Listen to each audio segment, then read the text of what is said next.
সফল ইসলামী শিক্ষার জন্য তিনটি শর্ত আরোপ করেছেন, আয়াতের তাফসীরের দ্বারা প্রমাণিত। যে কোনো ইসলামী শিক্ষাই সফল শিক্ষা হয় না, তিন শর্ত সাপেক্ষে ইসলামী শিক্ষা সফল হয়।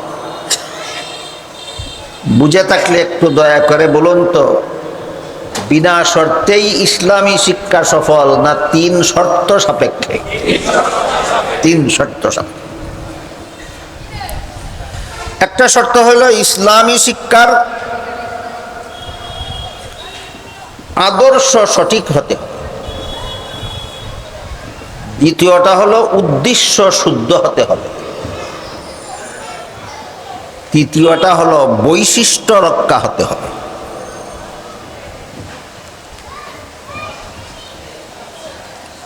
আদর্শ, উদ্দেশ্য, বৈশিষ্ট্য, কটা হইল? আদর্শ, উদ্দেশ্য, বৈশিষ্ট্য। ইসলামী শিক্ষা সফল হওয়ার আদর্শ হলো দুটি জিনিস। একটিকে সুন্নতে রাসূল আর একটিকে জামাতে সাহাবা বলা হয়।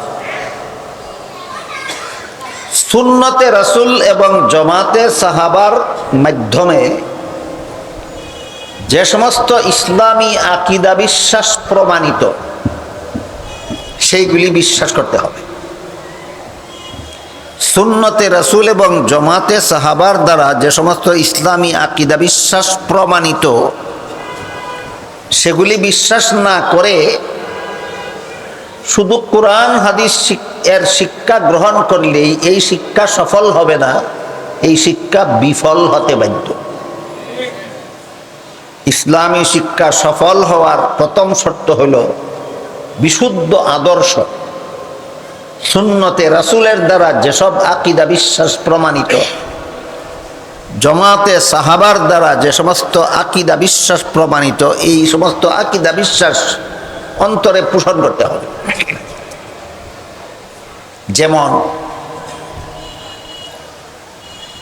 সুন্নতে রাসূল এবং জামাতে সাহাবার আদর্শের অনুসারী মুসলমানের দলটাকে আহলে সুন্নত ওয়াল জামাত বলা হয়।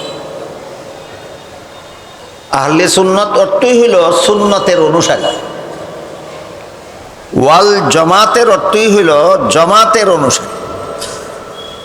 কিন্তু মনে রাখতে হবে, এখানে সুন্নত বলতে রাসূলের সুন্নত আর জামাত বলতে সাহাবায়ে কেরামের জামাত বোঝানো হয়েছে।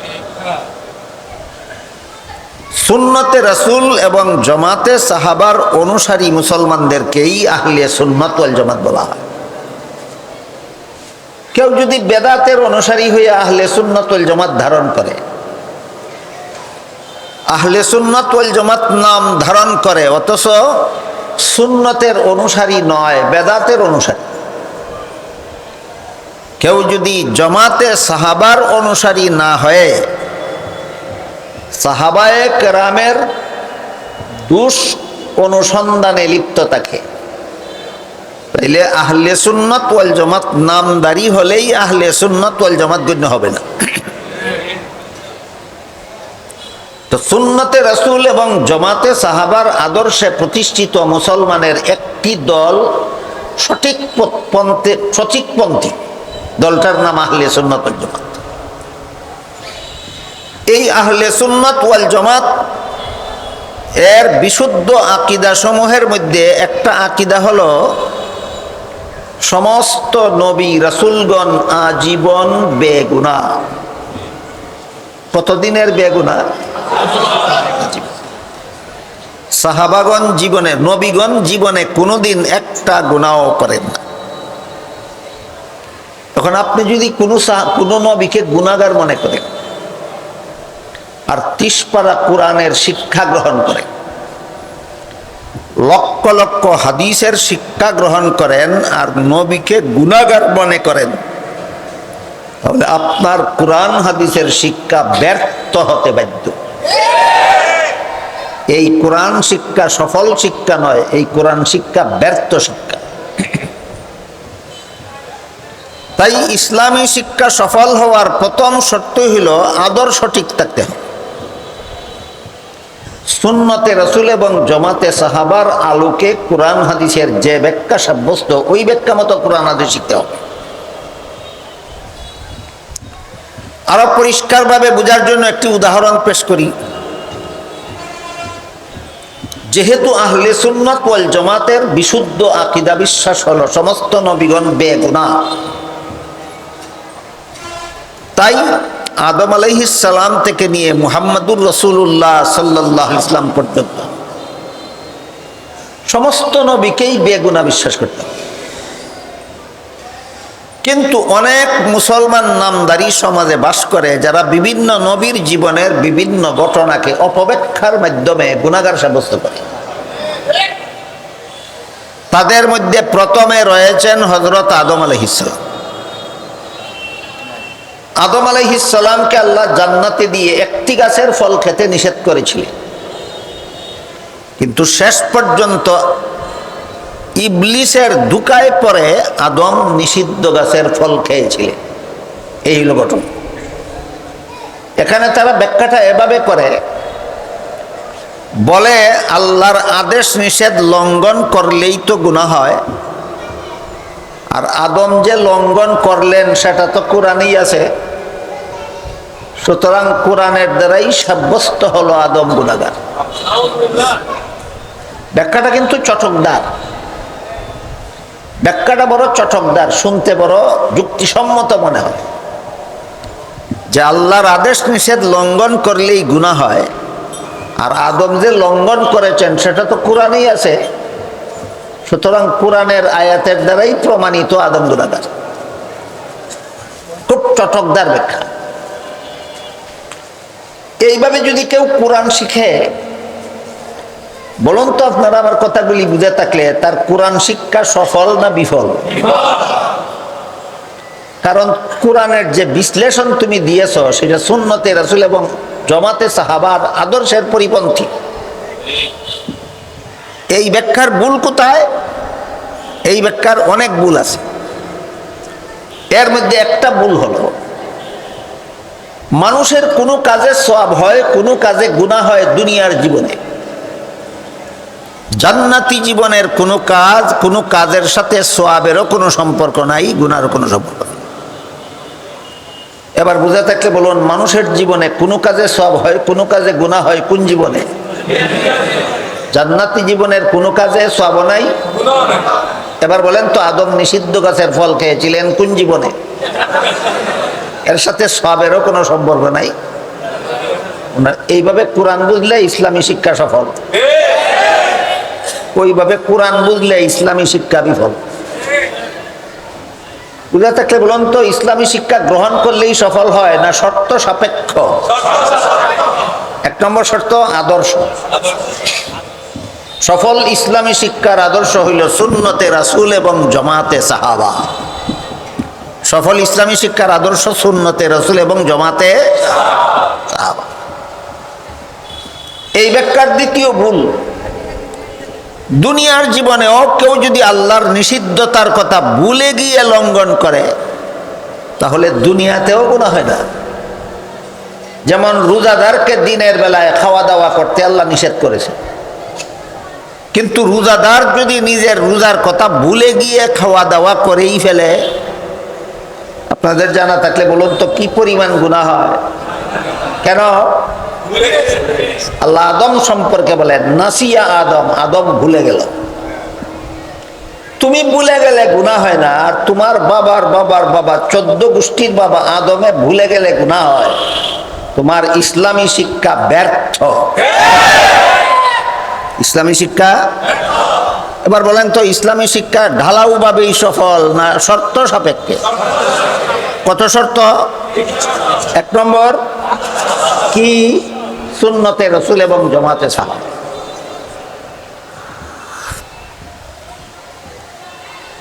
দুই নম্বর শর্ত হলো উদ্দেশ্য। ইসলামী শিক্ষার উদ্দেশ্য যদি সহি হয় তাহলে ইসলামী শিক্ষা সফল। উদ্দেশ্য যদি গলত হয় তাহলে ইসলামী শিক্ষা বিফল হতে বাধ্য।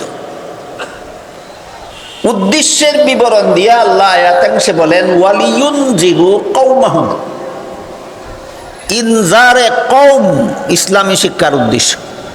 ইনজারে কওমের মর্ম হলো জাতিকে জাহান্নাম থেকে বাঁচার পথ প্রদর্শন করা। ইনজারে কওমের মর্ম জাতিকে জাহান্নাম থেকে বাঁচার পথ প্রদর্শনকারী একদল নায়েবে নবী ওয়ারাসাতুল আম্বিয়া তৈরি করা ইসলামী শিক্ষার উদ্দেশ্য। একদল নায়েবে নবী ওয়ারাসাতুল আম্বিয়া তৈরি করা ইসলামী শিক্ষার উদ্দেশ্য।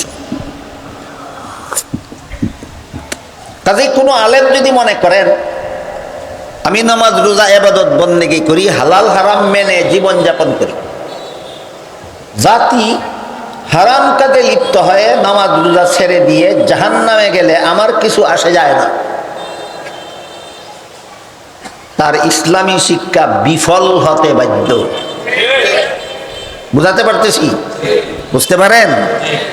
একজন আলেম মনে করেন আমি নামাজ রোজা ইবাদত বন্দেগী করি, হালাল হারাম মেনে জীবনযাপন করি, চলি, জাতি যদি নামাজ রোজা ছেড়ে দেয়, জাতি যদি হারাম কাজে লিপ্ত হয়ে জাহান্নামে যায়, তাতে আমার কিছু আসে যায় না। বলুন আমার কথা বুঝে থাকলে তার ইসলামী শিক্ষা সফল না ব্যর্থ? কত নম্বর শর্তের অভাবে?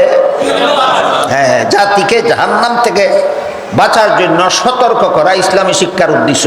এই সতর্ক করার দায়িত্ব যে আলেম অনুভব করে না, তার ইসলামী শিক্ষা বিফল হতে বাধ্য, ব্যর্থ হতে বাধ্য।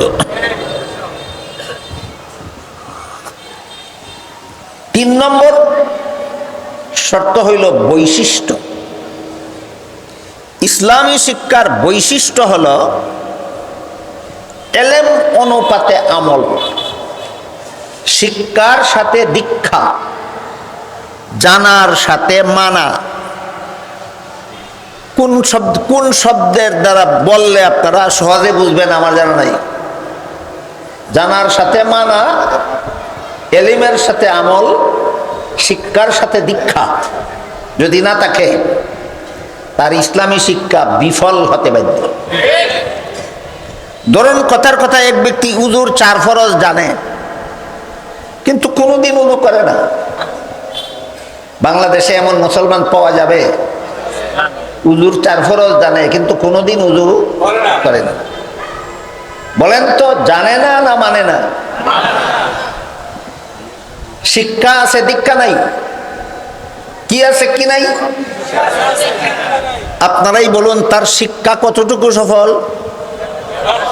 ব্যর্থ শিক্ষা। কত নম্বর শর্তের অভাবে? শিক্ষার সাথে দীক্ষা নাই, এই শিক্ষা বিফল হতে বাধ্য। আরেকজন মুসলমান ভালোভাবেই জানে মুসলমানের জন্য দৈনিক 5 বেলা নামাজ পড়া ফরজ। আমি এমন মুসলমান পাইনি জীবনে যেই মুসলমানটা দৈনিক 5 বেলার নামাজ যে ফরজ সে কথাটা জানে না, এমন মুসলমান আমি পাইনি। একজন মুসলমান জানে দৈনিক 5 বেলার নামাজ ফরজ, কিন্তু কোনোদিন পড়ে না। আছে কি এমন মুসলমান? সে জানে না না মানে না? তার কি আছে কি নাই? শিক্ষা আছে, দীক্ষা নাই। আপনারাই বলুন এমন শিক্ষা সফল না ব্যর্থ? কত নম্বর শর্তের অভাবে ব্যর্থ হইল? 3 নম্বর শর্তের অভাবে ব্যর্থ হইল। আজকাল দেশের বিভিন্ন বড় বড় শিক্ষা প্রতিষ্ঠানের সদর গেটে একটা নীতিবাক্য লিখে দেওয়া হয়। এটাকে বলে শিক্ষার জন্য প্রবেশ করো, সেবার জন্য বের হও। লেখে কিনা? কোনো বাসের পিছনেও লেখে, কোনো ট্রাকের পিছনেও লেখে রাখে শিক্ষার জন্য প্রবেশ করো, সেবার জন্য বের হও। কেউ বাংলায় লেখে, কেউ ইংলিশে লেখে। ইংলিশে লেখে come for education, go for help. একই কথা, শিক্ষার জন্য প্রবেশ করো, সেবার জন্য বের হও। বলুন তো দীক্ষা ছাড়া শিক্ষা সফল না ব্যর্থ? সুতরাং এরা ব্যর্থ শিক্ষা গ্রহণ করে। যাদের শিক্ষার সাথে দীক্ষা নাই এরা সফল শিক্ষা গ্রহণ করে না ব্যর্থ শিক্ষা গ্রহণ করে। কাজী এরা ছাত্র জীবনে ব্যর্থ শিক্ষা গ্রহণ করে আর কর্মজীবনে সেবার নামে সেবন করে। ছাত্র জীবনে কি শিক্ষা গ্রহণ করে? ব্যর্থ শিক্ষা। কর্মজীবনে কি করে? সেবার জন্য সেবন। সেবার জন্য সেবন কেমন? নির্বাচনের আগে দেখবেন নির্বাচনী প্রচারপত্রে লেখে অমুককে আপনার মূল্যবান ভোট দিয়ে দেশ দশের জনগণের সেবা করার সুযোগ দিন। লেখে কিনা? নির্বাচনের আগে লেখে সেবা করার সুযোগ দিন। নির্বাচনের পরে কি হয় আমি একটু বলি আপনাদের। দীর্ঘদিন যাবৎ বাংলাদেশের রাষ্ট্রীয় গদিতে পালাক্রমে দুইটা দল যায়,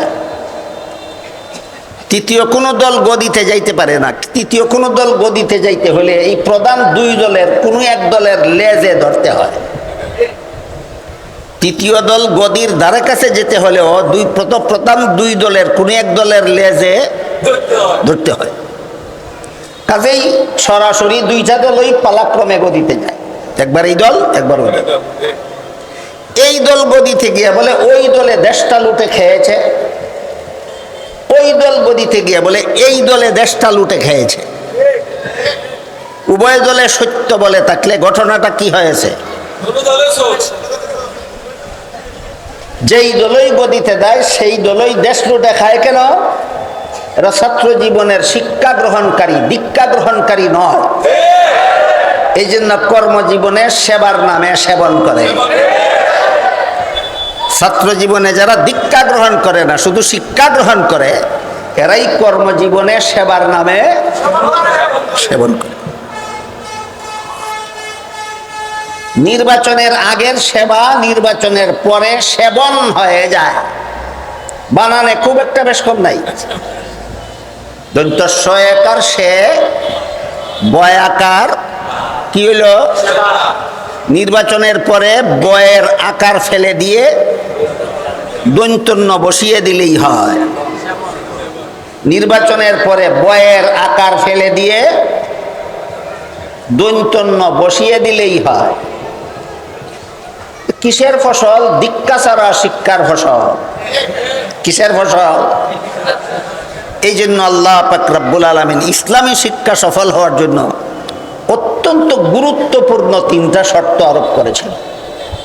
আদর্শ, উদ্দেশ্য, বৈশিষ্ট্য। আদর্শ, উদ্দেশ্য, বৈশিষ্ট্য। সফল ইসলামী শিক্ষার আদর্শ হইল সুন্নতে রাসূল এবং জামাতে সাহাবা। সফল ইসলামী শিক্ষার উদ্দেশ্য হইল একদল হক্কানি উলামায়ে কেরাম, নায়েবে নবী, ওয়ারাসাতুল আম্বিয়া তৈরি করা। সফল ইসলামী শিক্ষার বৈশিষ্ট্য হলো শিক্ষার সাথে দীক্ষা।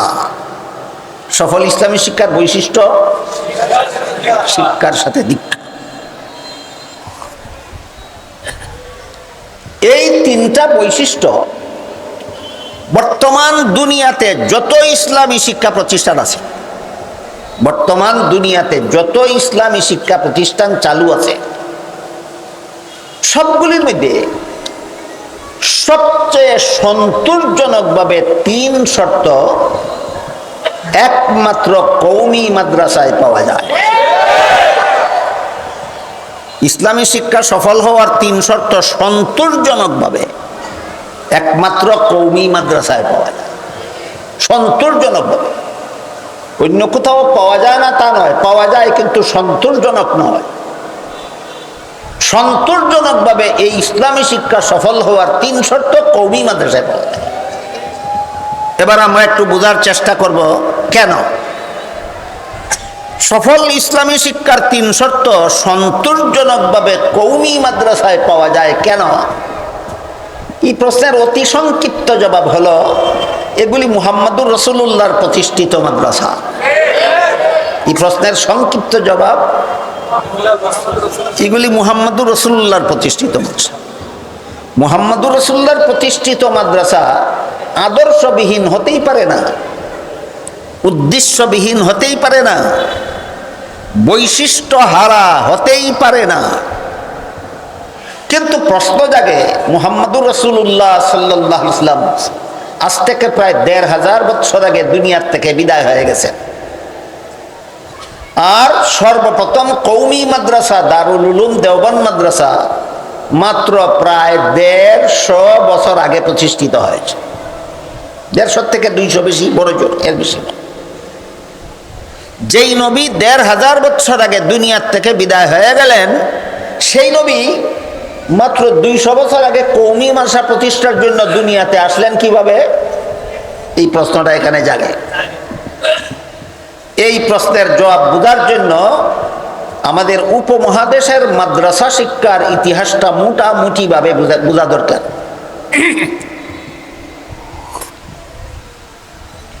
উপমহাদেশে মাদ্রাসা শিক্ষার, উপমহাদেশের ইতিহাসে ৩ প্রকার মাদ্রাসা শিক্ষার বিবরণ পাওয়া যায়।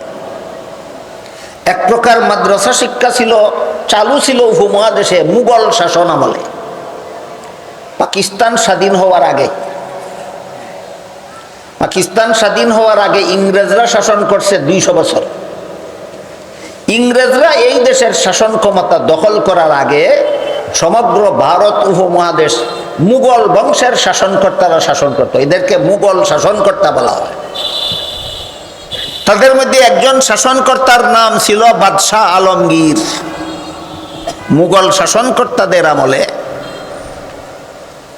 একজন শাসনকর্তার নাম ছিল বাদশাহ আলমগীর। বাদশাহ আলমগীর তার যুগের শ্রেষ্ঠ আলেমগণের সহযোগিতায় পৃথিবীর বিখ্যাত ফতোয়ার কিতাব রচনা করেছিলেন। তার নামে কিতাবের নাম ফতোয়ায়ে আলমগীরি। এই আলমগীরি কিতাবের নাম বাদশাহ আলমগীরের নামে। যেই বাদশাহ পৃথিবী বিখ্যাত ফতোয়ার কিতাব রচনা করে, সেই বাদশাহ কেমন ধর্মহীন মনে করেন আপনারা? না, অস্বাভাবিক ধার্মিক ছিলেন। অস্বাভাবিক ধার্মিক ছিলেন। দেশ শাসনের বিনিময়ে রাষ্ট্রীয় তহবিল থেকে ১ পয়সা বেতন ভাতা নিতেন না। পারিবারিকভাবে টুপি সেলাই করে দোকানে পাইকারি বিক্রি করে টুপি বিক্রির মুনাফা দিয়ে সংসার চালাতেন। তার মরণের দিন সারা জীবনের টুপির ব্যবসার থেকে ৪ টাকা ৮ পয়সা তহবিল ছিল। এই ৪ টাকা ৮ পয়সা দ্বারা বাদশাহ আলমগীরের কাফন দাফনের ব্যবস্থা করা হয়েছে। এই সমস্ত শাসনকর্তারা হলেন মুঘল বংশের শাসনকর্তা। এক সময় ইংরেজরা এই দেশে ব্যবসা করার সুতায় আমাদের উপমহাদেশে প্রবেশ করেছিল। খ্রিস্টীয় ১৭ শতাব্দীর প্রথম দিকে ইংরেজরা এই দেশে প্রবেশ করেছিল। প্রবেশ করার পরে নানা রকম ছলে বলে কলে কৌশলে দেশের শাসন ক্ষমতারা পরবর্তী ১০০ বছরের ভিতরে দখল করে নিয়ে যায়। ইংরেজরা দখল করে নিয়ে যাওয়ার আগে এই দেশটা মুঘল শাসনকর্তারা শাসন করত। তাদের হাত থেকে শাসনকর্তা ছিনিয়ে নিয়ে ইংরেজরা দেশটা আরো ২০০ বছর শাসন করেছিল। ২০০ বছর পরে এই দেশ ইংরেজের হাত থেকে স্বাধীন হয়, ২ ভাগে বিভক্ত হয়। এক ভাগের নাম হিন্দুস্তান, আর এক ভাগের নাম পাকিস্তান। এই ৩টা যুগে মাদ্রাসা শিক্ষার ৩ অবস্থা। মুঘল শাসন আমলে এই দেশে প্রায় ১২ লক্ষ মাদ্রাসা ছিল। সমস্ত ভারত উপমহাদেশে মুঘল শাসন আমলে কি পরিমাণ মাদ্রাসা ছিল? এগুলি বর্তমানের প্রচলিত কওমি ধারার মাদ্রাসাও ছিল না, আলিয়া ধারার মাদ্রাসাও ছিল না। এগুলি ছিল স্বয়ং সম্পূর্ণ মাদ্রাসা। অর্থাৎ মাদ্রাসা চলার জন্য, মাদ্রাসার খরচের জন্য সরকারের কাছেও হাত পাততে হতো না, জনগণের কাছেও হাত পাততে হতো না। মাদ্রাসার নিজস্ব সম্পত্তির আয়ের দ্বারাই মাদ্রাসা চলত। বুঝে থাকতে বলুন তো, মুঘল আমলের ১২ লক্ষ মাদ্রাসা কওমি ছিল না, আলিয়া ছিল না, স্বয়ং সম্পূর্ণ ছিল। এটা মনে রাখতে হবে। এগুলি কওমি মাদ্রাসা ছিল না, আলিয়া মাদ্রাসা ছিল। বর্তমান আলিয়া মাদ্রাসাগুলির ব্যয়ভার বহনের জন্য সরকারের কাছে হাত পাততে হয়। বর্তমানের কওমি মাদ্রাসাগুলির ব্যয়ভার বহনের জন্য কওম বা জনগণের কাছে হাত পাততে হয়। মুঘল আমলের মাদ্রাসাগুলি স্বয়ং সম্পূর্ণ ছিল, নিজস্ব সম্পত্তির আয়ের দ্বারাই মাদ্রাসা চলত। এবার বুঝে থাকলে বলুন তো, মুঘল আমলের 12 লক্ষ মাদ্রাসা কওমি ছিল না আলিয়া ছিল? স্বয়ং সম্পূর্ণ। ইংরেজরা শাসন ক্ষমতা দখল করে নেওয়ার সাথে সাথে সবগুলি মাদ্রাসার সম্পত্তি জাতীয়করণ করে বাজেয়াপ্ত করে নিয়ে গেল, সমস্ত সম্পত্তি জুড়ে দখল করে নিয়ে গেল। একটা অপকৌশলের দ্বারা ইংরেজ সরকার এই দেশের 12 লক্ষ মাদ্রাসা বন্ধ করে দিল। এখান থেকেই স্বয়ং সম্পূর্ণ মাদ্রাসা বিলুপ্ত হয়ে যায়। ইংরেজরা এই দেশের শাসন ক্ষমতা জবরদখল করার পরের থেকেই স্বয়ং সম্পূর্ণ মাদ্রাসাগুলি বিলুপ্ত হয়ে যায়। এমত অবস্থায় কলিকাতা এলাকার একজন বাসিন্দা ছিলেন বিখ্যাত আলেম বুজুর্গ, তার নাম ছিল মোল্লা মাজেদুদ্দিন রহমতুল্লাহি আলাইহি।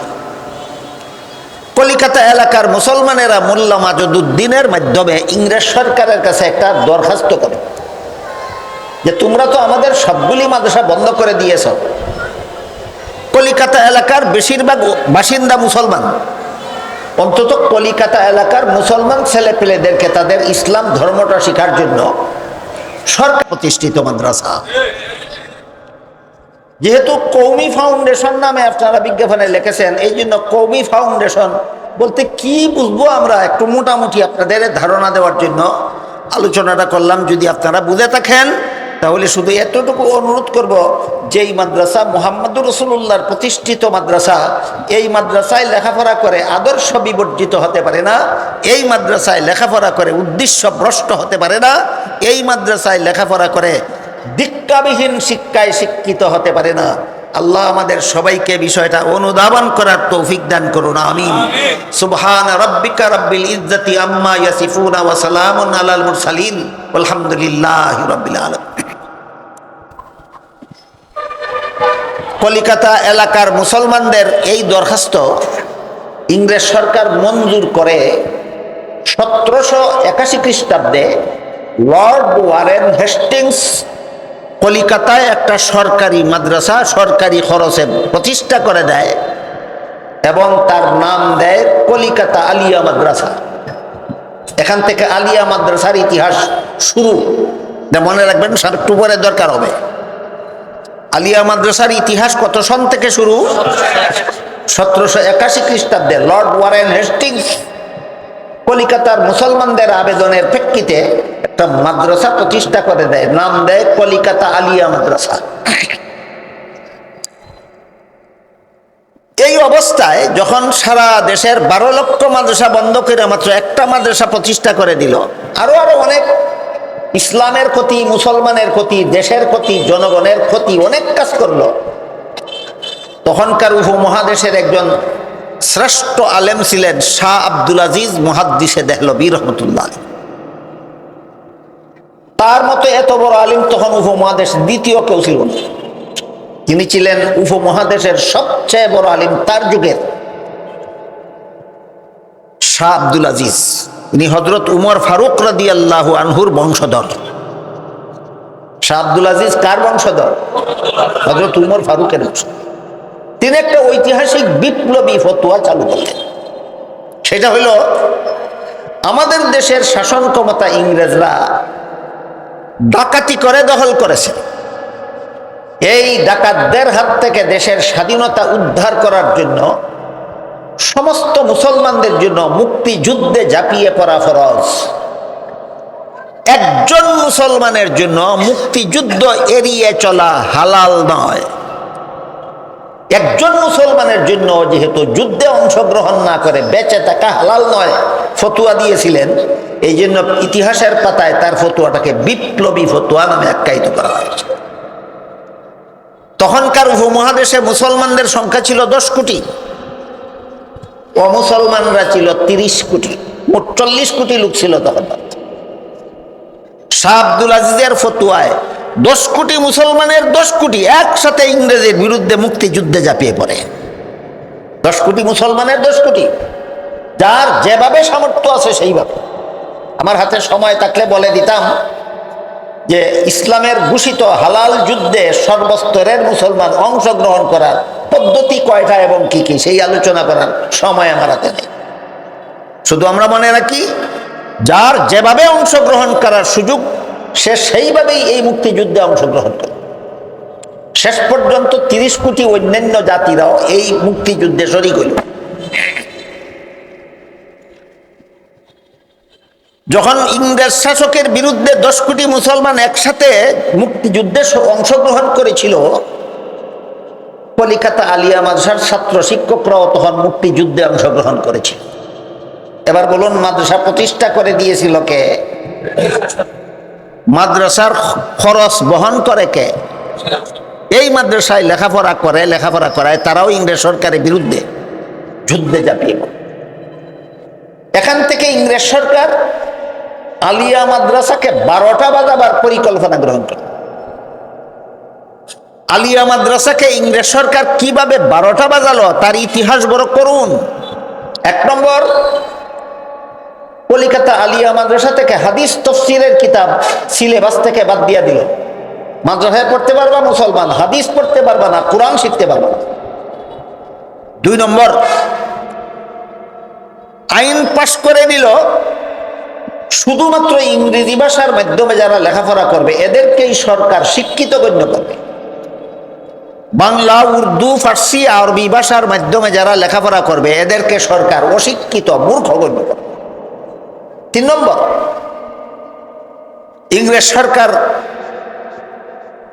আরেকটা সিদ্ধান্ত নিল যে মুসলমানেরা কোরআন শিখে আলেম হয়ে ফতুয়া দেয়, আর ফতুয়া পালন করার জন্য সর্বসাধারণ মুসলমান আমাদের বিরুদ্ধে যুদ্ধ করে। কাজেই কোরআনগুলিকে জ্বালিয়ে ছাই করে দিতে হবে। কোরআন শিখে যারা আলেম হয়েছে এদেরকে ফাঁসি কাস্টে ঝুলিয়ে দিতে হবে। এই সিদ্ধান্ত নেয় ইংরেজ সরকার 1863 খ্রিস্টাব্দে। 1863 খ্রিস্টাব্দ থেকে 1866 খ্রিস্টাব্দ পর্যন্ত 3 বছরে লক্ষ লক্ষ কোরআন শরীফের এডিশন পেট্রোল দিয়ে জ্বালিয়ে দিল। 3 বছরে 14,000 উলামায়ে কেরামকে ফাঁসি কাস্টে ঝুলিয়ে দিল। একদিক দিয়ে কোরআন হাদিস শিক্ষা বন্ধ করে দিল, অপর দিক দিয়ে আরবি ভাষার মাধ্যমে লেখাপড়া করলে অশিক্ষিত গণ্য করে নিল, অপর দিক দিয়ে কোরআন শরীফগুলি জ্বালিয়ে দিল, হাজার হাজার উলামায়ে কেরামকে ফাঁসি কাস্টে ঝুলিয়ে দিল। এটা ছিল ইসলামী শিক্ষার চরম দুর্দিন। ইসলামী শিক্ষার চরম দুর্দিন। সেই দুর্দিনে একজন মহামনীষী এগিয়ে আসলেন এই উপমহাদেশ ইসলামী শিক্ষা পুনর্জাগরণের আন্দোলনে। তার নাম ছিল আল্লামা কাসিম নানতবী রহমতুল্লাহ আলাইহি। তিনি হযরত আবু বকর সিদ্দিক রাদিয়াল্লাহু আনহুর বংশধর। কাসিম নানতবী ছিলেন কার বংশধর? আবু বকর সিদ্দিক রাদিয়াল্লাহু আনহুর বংশধর। শামলীর প্রান্তরে ইংরেজের বিরুদ্ধে মুসলমান বাহিনীর যে যুদ্ধ হয়েছিল সেই যুদ্ধের প্রধান সেনাপতি ছিলেন এই কাসিম নানতবী। ইংরেজ বিরোধী একদল মুসলমান সেনাবাহিনীর প্রধান সেনাপতি ছিলেন এই কাসিম নানতবী। ইনি নূতনভাবে মাদ্রাসা প্রতিষ্ঠার পরিকল্পনা গ্রহণ করেন। যেই মাদ্রাসা সরকারি সাহায্যে চলবে না, কওম বা জনগণের সাহায্যে চলবে। আরবি ভাষায় কওম, বাংলা ভাষায় জনগণ। আরবি ভাষায় কওম, বাংলা ভাষায় জনগণ।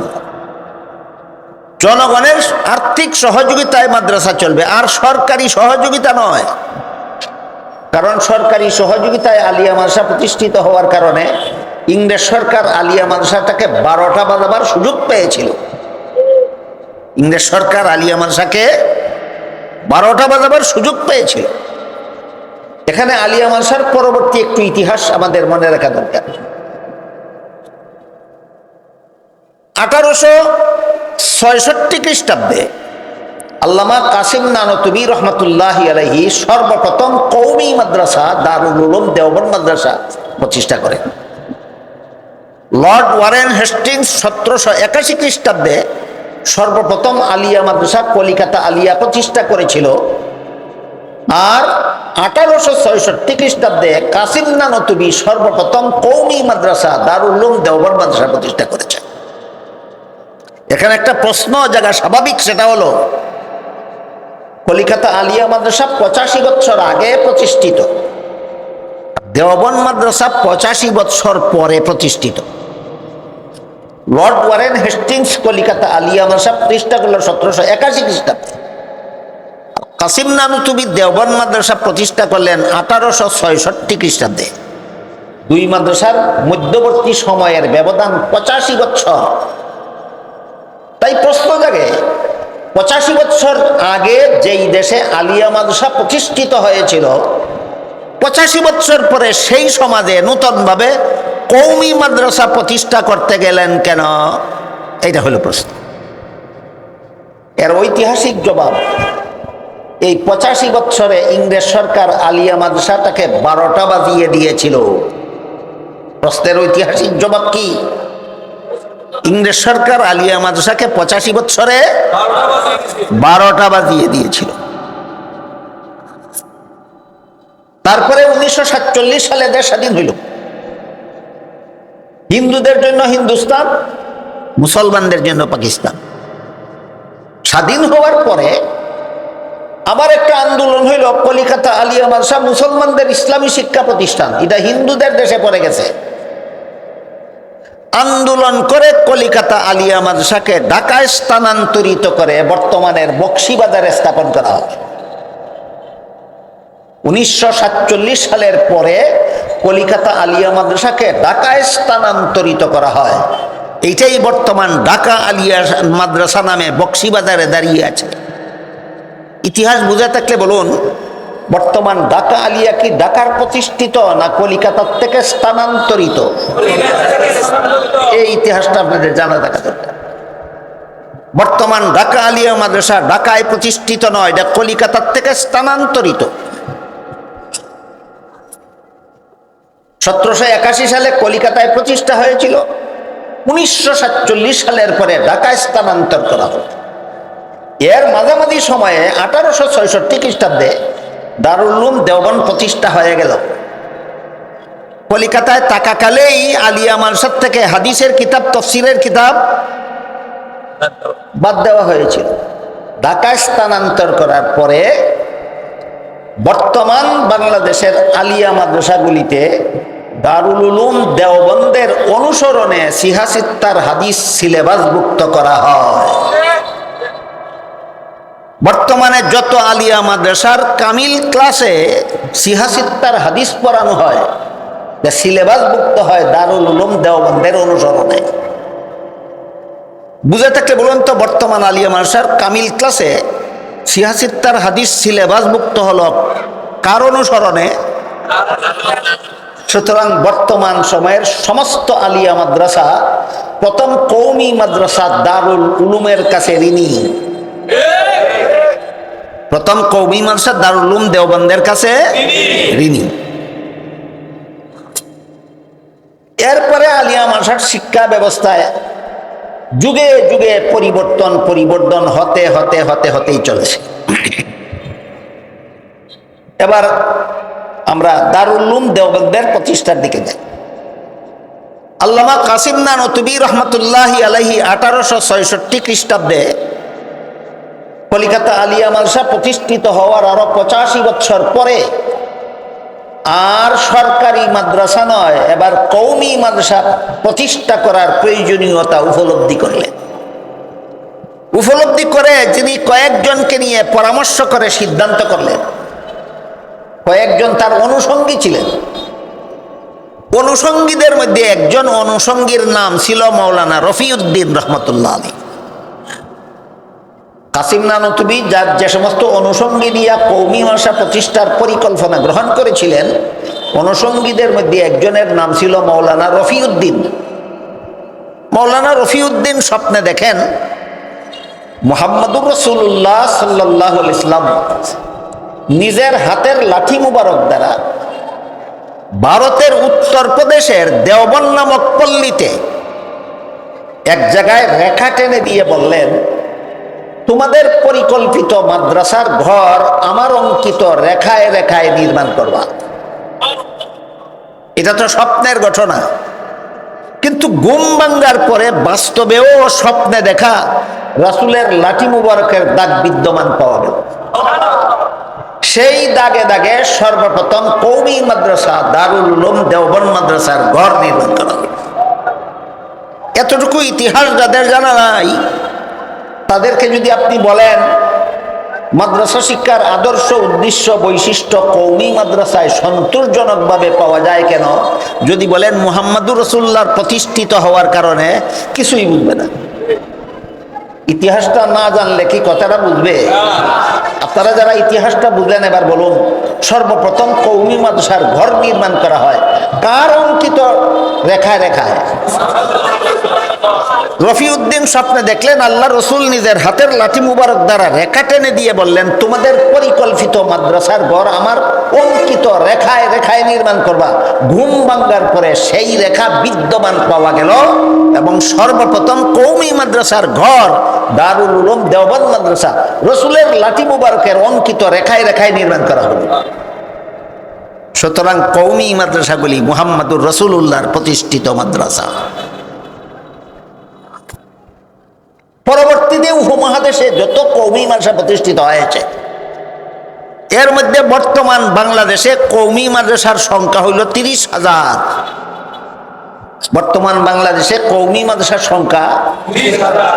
সবগুলি দারুল উলুম দেওবন্দের শিক্ষা ব্যবস্থার অনুসারে। প্রথম এবং প্রধান কওমি মাদ্রাসা দারুল উলুম দেওবন্দ, আর পরবর্তী সবগুলি কওমি মাদ্রাসা ওই দেওবন্দের অনুসারে। এই জন্য কওমি মাদ্রাসা পড়ুয়া আলেমদেরকে কওমি আলেম বলা হয়, কওমি মাদ্রাসার ছাত্রদেরকে কওমি ছাত্র বলা হয়। আমি কি আপনাদেরকে বোঝাতে পারলাম? কওমি মাদ্রাসার ইতিহাস, কওমি আলেম, কওমি ছাত্রদের কওমি কেন বলা হয়?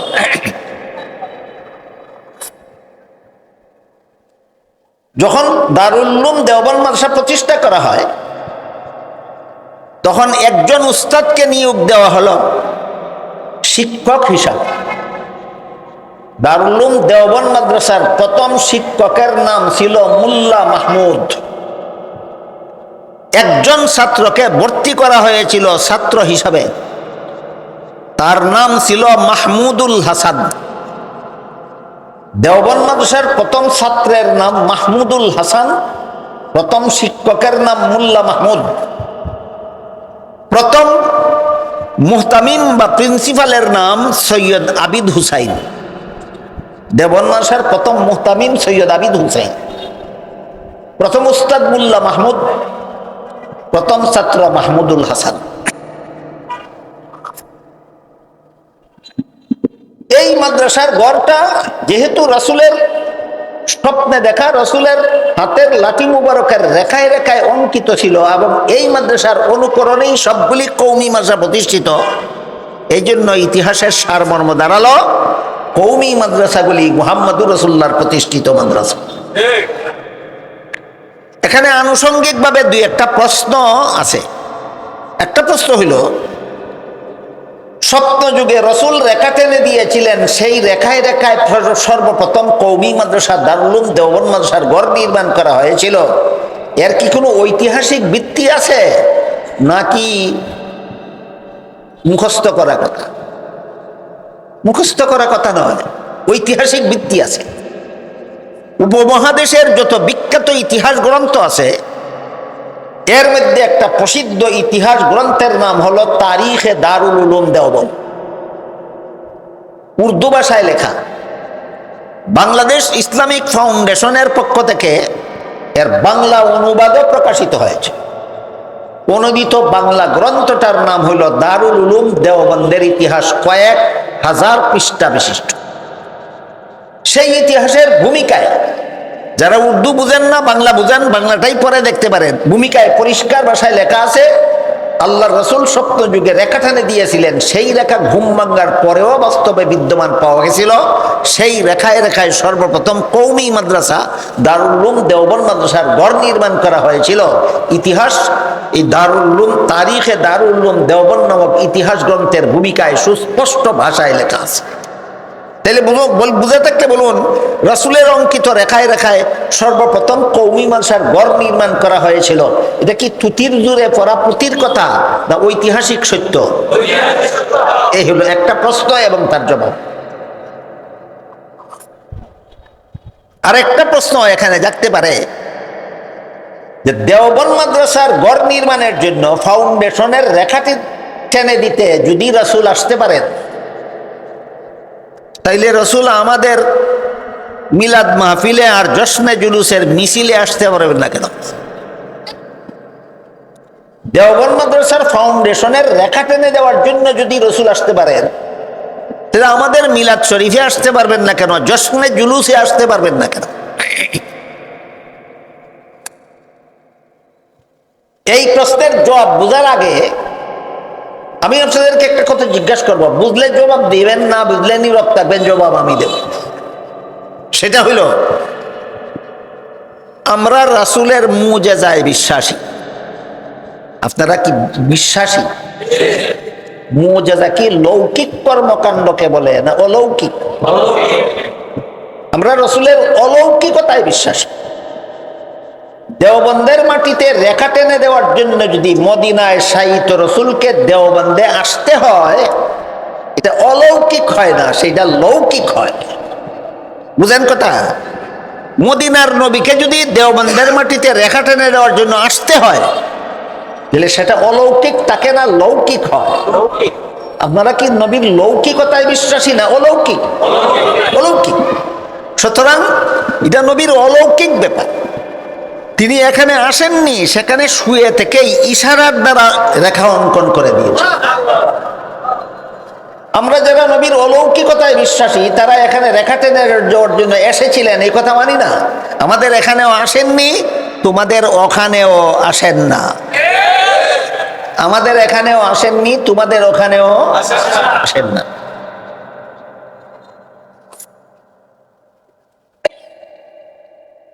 আসেননি, আসেন না, এই কথাটা পেলাম কোথায়? হাদিস শরীফে রাসূল করিম সাল্লাল্লাহু আলাইহি ওয়াসাল্লাম বলেন, আল আম্বিয়াউ আহইয়াউন ফি কুবুরিহিম। নবী রাসূলগণকে দাফন করার পরে আল্লাহ তাদেরকে জীবিত করে দেন। দাফনের পরে কোনো নবী মৃত থাকেন না। দাফনের পরে কোনো নবী মৃত থাকেন না, জীবিত করে দেন। এটাকে আহলে সুন্নাত ওয়াল জামাতের পরিভাষায় হায়াতুন নবী বলা হয়। দাফনের পর থেকে নবী জিন্দা, এই কথাটাকে আহলে সুন্নাত ওয়াল জামাতের পরিভাষায় হায়াতুন নবী। আমাদের সমাজে কিছু লোক আছে যারা হায়াতুন নবী মানে না, এরা হইল লামাযহাবী। এরা বলে নবী রওজা শরীফে জিন্দা অবস্থায় নাই, নবী যেমন ভাবে মরে গেছিলেন তেমনি ভাবে মরাই আছেন। এটা কি ইসলামের সহি আকীদা না ভ্রান্ত আকীদা? এদের ইসলামী শিক্ষা সফল না ব্যর্থ? এদের ইসলামী শিক্ষা ব্যর্থ। আমাদের দেশে 1974 সাল থেকে বাংলাদেশে প্রতি বছর 12ই রবিউল আউয়ালে একটা মিছিল বের করা হয়। এর আগে বাংলাদেশে এই মিছিল কেউ কোনোদিন করেননি। এই ইতিহাসটাও মনে রাখেন, জশ্নে জুলুসের ইতিহাস। 1974 সাল থেকে বাংলাদেশে প্রতি বছরে 12ই রবিউল আউয়াল একটা মিছিল বের করা হয়। এই মিছিলে যতগুলি স্লোগান দেওয়া হয়, এর মধ্যে একটা স্লোগান দেওয়া হয়, জিন্দা নবীর আগমন, শুভেচ্ছা স্বাগতম। জানি না আপনার কেউ শুনেছেন কিনা, আমি শুনেছি। জশ্নে জুলুসের মিছিল স্লোগানগুলির মধ্যে একটা স্লোগান দেওয়া হয়, জিন্দা নবীর আগমন, শুভেচ্ছা স্বাগতম। প্রশ্ন হলো, জিন্দা নবী বলতে তোমরা কি বুঝো? যদি বলো জিন্দা নবী বলতে আমরা বুঝি নবীর কোনোদিন মরণ নাই, অতীতেও না, বর্তমানেও না, ভবিষ্যতেও না। এই অর্থে যদি নবীকে জিন্দা নবী বলা হয়, এই জিন্দা নবী কথাটা কুফুরি। জিন্দা নবী কথাটা কুফুরি। কেন? আল্লাহ কোরআনে আমাদের নবীকে সম্বোধন করে বলেন, ইন্নাকা মাইয়িতুন ওয়া ইন্নাহুম মাইয়িতুন। হে মুহাম্মদুর রাসূলুল্লাহ সাল্লাল্লাহু আলাইহি ওয়াসাল্লাম, আপনিও মরণশীল, তারাও মরণশীল। আল্লাহ কোরআনে আপনাদের নবীকে মরণশীল বলেছেন, কাজে আপনি যদি চিরকাল জিন্দা বিশ্বাস করেন, আপনার বিশ্বাস কোরআনের বিরুদ্ধে গেল কিনা? কোরআন বিরোধী বিশ্বাসের নামই কুফরি আকীদা। কোরআন বিরোধী বিশ্বাসের নামই কুফরি আকীদা। আর যদি বলেন যে না, আমাদের জিন্দা নবী, কথার অর্থ এটা নয় যে জিন্দা নবী দাফন করা হয়েছে। নবীর ইন্তেকালের পরেই নবীকে দাফন করা হয়েছে, তবে দাফনের পরে নবীকে জিন্দা করে দেওয়া হয়েছে। এই যদি হয় জিন্দা নবী, কথার অর্থ আগমন ভুল। দাফন করার পরে নবীকে জিন্দা করা হয়েছে, এই যদি হয় জিন্দা নবী স্লোগানের অর্থ, তাহলে আগমন ভুল। কারণ রাসূল বলেন, আল আম্বিয়াউ আহইয়াউন ফি কুবুরিহিম, জিন্দা হয়ে নবী কোথাও আগমন করেন না, রওজা শরীফের ভিতরে থাকেন। নবী বলেন আগমন করেন না, তুমি বলো আগমন করেন। তোমার স্লোগান রাসূলের বিরুদ্ধে গেল। রাসূলের বিরুদ্ধে স্লোগান দিলেই সুন্নি হওয়া যায়। কি আজগুবি সুন্নির আবির্ভাব হলো বাংলাদেশে। যেই কথা রাসূল বলেছেন তার বিরুদ্ধে স্লোগান দেয়, দাবি করে সুন্নি। আমি আপনাদের জিজ্ঞেস করি, এই জশ্নে জুলুসের মিছিল যারা করে তারা নাকি সুন্নি, আর যারা করে না তারা নাকি ওয়াহাবি? এটা যদি একটু সময়ের জন্য মেনে নেওয়া যায়, 1974 সালের আগে আজকাল যারা জশ্নে জুলুস করে, এদের বাপদাদা কেউ জশ্নে জুলুস করেনি। জশ্নে জুলুস করলেই যদি সুন্নি হয় আর না করলেই যদি ওয়াহাবি হয়, তাহলে তোমাদের বাপদাদারা কেউ তো জশ্নে জুলুস করেনি, তাহলে তারা তো সুন্নি ছিল না, তারা তো ছিল ওয়াহাবি। তাহলে তোমরা ওয়াহাবির ঘরের সুন্নি। কার ঘরের সুন্নি? তোমার বাপদাদা 14 গোষ্ঠী ওয়াহাবি, তোমরা নতুন সুন্নি। নবসুন্নি ইসলামে গ্রহণযোগ্য নয়। এরাই প্রশ্নটা করে থাকে যে তোমাদের দেওবন্দের মাটিতে রেখা টেনে দেওয়ার জন্য যদি রাসূল আসতে পারেন, আমাদের জশ্নে জুলুসে আসতে পারবেন না কেন? আসতে পারবেন না কেন? এটা আমার সাফার জুড়ে নয়। নবী বলেছেন, আল আম্বিয়াউ আহইয়াউন ফি কুবুরিহিম, নবী জিন্দা হয়ে কোথাও আসেন না, রওজা শরীফের ভিতরে থাকেন। কাজেই নবী সেখানেও আসেননি, এখানেও আসেন। তাহলে রাসূল করিম সাল্লাল্লাহু আলাইহি ওয়াসাল্লাম মদিনা শরীফের, মদিনার রওজা শরীফে শুয়ে থেকেই ইশারার দ্বারা দেওবন্দের জমিনে রেখা টেনে দিয়েছেন। এটা লৌকিক না অলৌকিক? আমরা নবীর অলৌকিকতায় বিশ্বাস। নবী দুনিয়ার থেকে বিদায় হওয়ার আগে এমন অলৌকিকতার স্বাক্ষর রেখে গেছেন আসমানে। রাসূল করিম সাল্লাল্লাহু আলাইহি ওয়াসাল্লাম এক সময় হাতের আঙ্গুল দ্বারা ইশারা করেছিলেন আকাশের চন্দ্রকে। জাবালে আবি কুবাইস নামক পাহাড়ের চূড়ায় দাঁড়িয়ে আকাশের চন্দ্রকে আঙ্গুল দ্বারা ইশারা করেছিলেন। দ্বিখণ্ডিত হয়েছিল, আবার জোড়া লেগেছিল। এই জোড়ার একটা রেখা আছে, রেখার একটা বৈজ্ঞানিক প্রমাণ আছে। সেটা হলো পৃথিবীর মানুষ চন্দ্র বিজয়ের অভিযানে সফলতা লাভ করেছিল যে মহাবিজ্ঞানীর মাধ্যমে। সেই বিজ্ঞানীর নাম ছিল আমেরিকার সেরা বিজ্ঞানী নীল আর্মস্ট্রং। আমেরিকার একজন বিজ্ঞানী ছিলেন, প্রসিদ্ধ বিজ্ঞানী, পৃথিবী বিখ্যাত বিজ্ঞানী। তার নাম ছিল নীল আর্মস্ট্রং। তিনি সর্বপ্রথম চন্দ্র বিজয়ের অভিযানে সাফল্য লাভ করেছেন। সেখানে পৌঁছেছেন, অনেকক্ষণ অবস্থান করেছেন, সেখান থেকে সুস্থ অবস্থায়, জীবিত অবস্থায় পৃথিবীতে ফিরে এসেছেন। পৃথিবীতে ফিরে এসে সেই নীল আর্মস্ট্রং পৃথিবীবাসীকে চন্দ্র সম্পর্কে 3টা গুরুত্বপূর্ণ তথ্য দিলেন। 1 নম্বর তথ্য হলো, চন্দ্রের জগতে অক্সিজেনের লেশমাত্র নাই। কাজেই পৃথিবীর কোনো মানুষের পক্ষে চন্দ্রে বসবাস করা সম্ভব নয়। আধুনিক বিজ্ঞান, অন্তত স্বাস্থ্য বিজ্ঞান যারা মোটামুটি বুঝেন, তাদের জন্য এই কথাটা বোঝা একেবারে সহজ।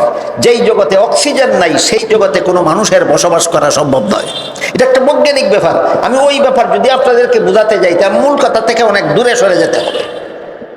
এই জন্য বলেছি, আধুনিক স্বাস্থ্য বিজ্ঞান সম্পর্কে যারা মোটামুটি ধারণা রাখেন তারা খুব সহজেই বুঝবেন যেই জগতে অক্সিজেন নাই সেই জগতে কোন মানুষ বসবাস করা সম্ভব নয়। একটা তথ্য দিলেন।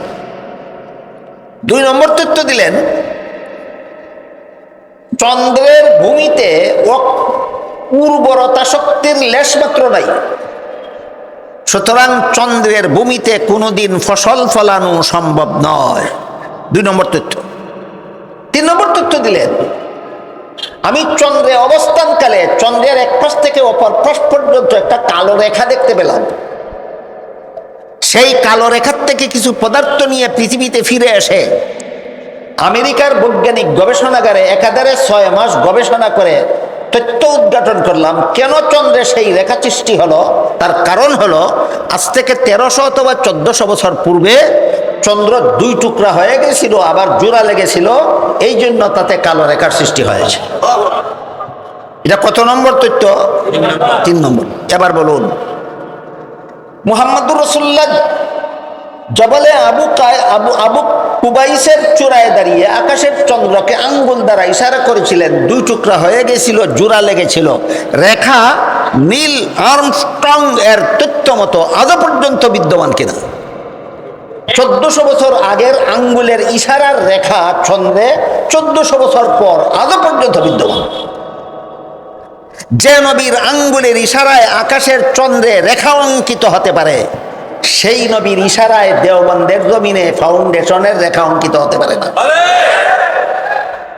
সুতরাং সব কথাই চাপাবাদীর দ্বারা প্রমাণ হয় না, হয়তো কোরআন হাদিসের দলিল দ্বারা প্রমাণ হয়, আর না হয় বিশুদ্ধ ইতিহাসের দ্বারা প্রমাণ হয়, আর না হয় বৈজ্ঞানিক তথ্য সব তথ্যের দ্বারা প্রমাণিত হয়। এই সবগুলি প্রমাণের দ্বারা সাব্যস্ত। উপমহাদেশের সমস্ত কওমি মাদ্রাসার প্রথম মাদ্রাসা দারুল উলুম দেওবন্দ মুহাম্মদুর রাসূলুল্লাহর প্রতিষ্ঠিত। এই জন্য কওমি আলেম আদর্শ বিচ্যুত হতে পারে না, কওমি আলেম লক্ষ্যভ্রষ্ট হতে পারে না, কওমি আলিম শিক্ষার সাথে দীক্ষার থেকে বঞ্চিত হতে পারে না। আল্লাহ পবিত্র কোরআনে ইসলামী শিক্ষা সফল হওয়ার যে 3 শর্ত উল্লেখ করেছেন, 3 শর্ত সন্তোষজনকভাবে কওমি মাদ্রাসায় পাওয়া যায়। কেন?